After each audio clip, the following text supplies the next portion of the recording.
Hi, I'm Evan Tauscher with jamplay.com, and welcome back to my classical guitar course. In this next lesson, we're going to be talking about creating melodic lines with your thumb, making sure it's not always just some boring bass line going on. A lot of times, when we're in the middle of focusing on playing all the right notes and making sure our hands are coordinating, the bass line is what ends up suffering. And even though we might want to really focus on creating a beautiful melody, a lot of the heart of the music is in the bass line. So I wrote this etude to make sure that we really focus on creating a musical line there. So let's talk about some of the ways that we're going to try to achieve that. Whenever you have a melody in the bass line, you want to always make sure you have some sort of musical map in mind. Where you want to get louder, where you want to get softer, maybe where you want to speed up or slow down. So let's break down where I might do that in this exercise. The opening bass line in this etude goes like this.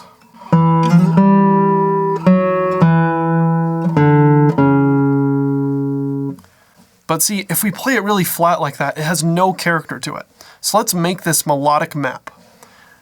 I'm going to start really quietly, and I'm going to play a loud note here, and then I'm going to gradually get quieter. And I might slow down just a hair. Let's see what that sounds like.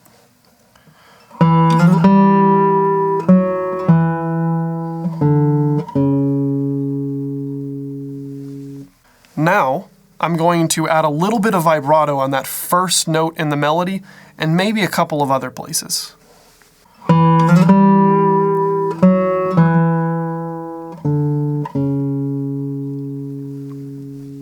Now you can really hear how this etude is starting to develop musically, rather than just plucking away at the notes like we hear all too often. So let's go over how to play this. Let's start with our second finger on the fourth string, this E, and we're going to slide up to the G, the fifth fret of this fourth string. So we're going to go with our thumb, we're going to skip here from the sixth string and play that E, and then play the G there. So it's going to go like this.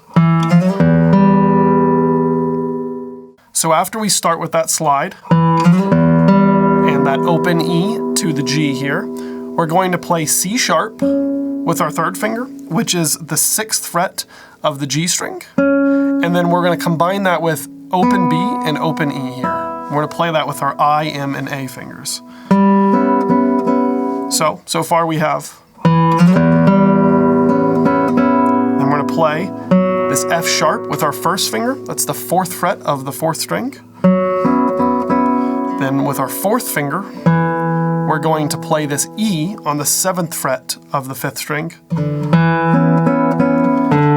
Then we're going to play the fifth fret of the fifth string, this D. And then we're going to bar here and play this C sharp, which is the fourth fret of the fifth string. So let's go over what we have so far really slow.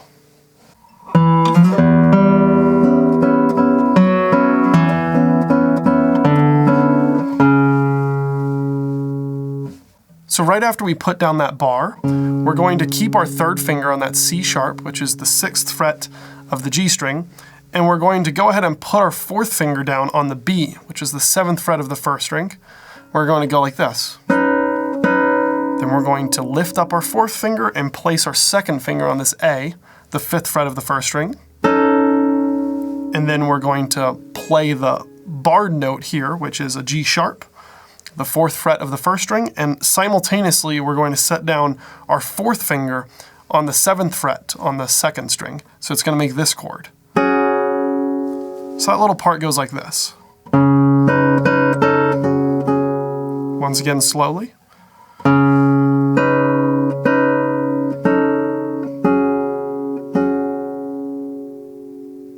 Now, let's not forget to keep that dynamic map that we planned from the beginning here. So, even though we're playing all these other notes in the right hand, we're going to want to keep this melody being the most important thing, like this.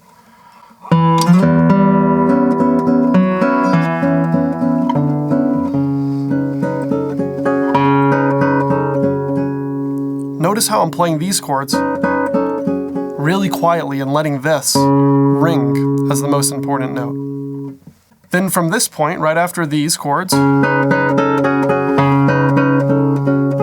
to slide here from our first finger to here. So we're going to play two E's, this open E on the 6th string, and then this E on the 7th fret of the 5th string. So we have this really powerful sound here. Then we're going to set our 4th finger down on this C sharp, which is the 11th fret of the 4th string, and we're going to play an open G and an open B. So it goes like this. Then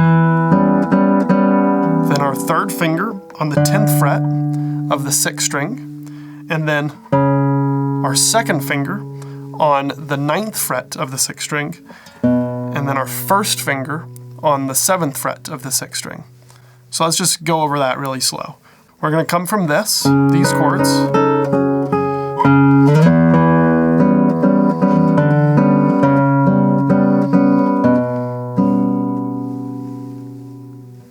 Once again.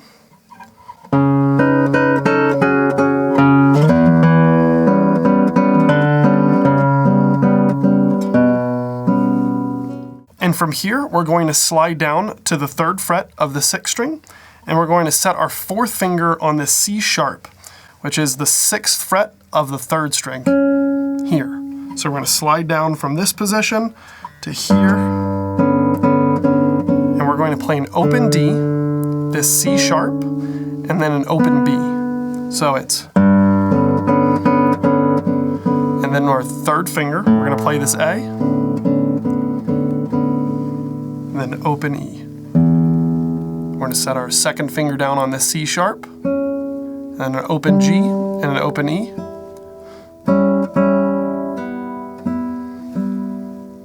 So we're going to pull off from the C sharp, and then play an open G, B, and E. We're going to end it with the low E. So from this part in 7th position to the end, it goes like this.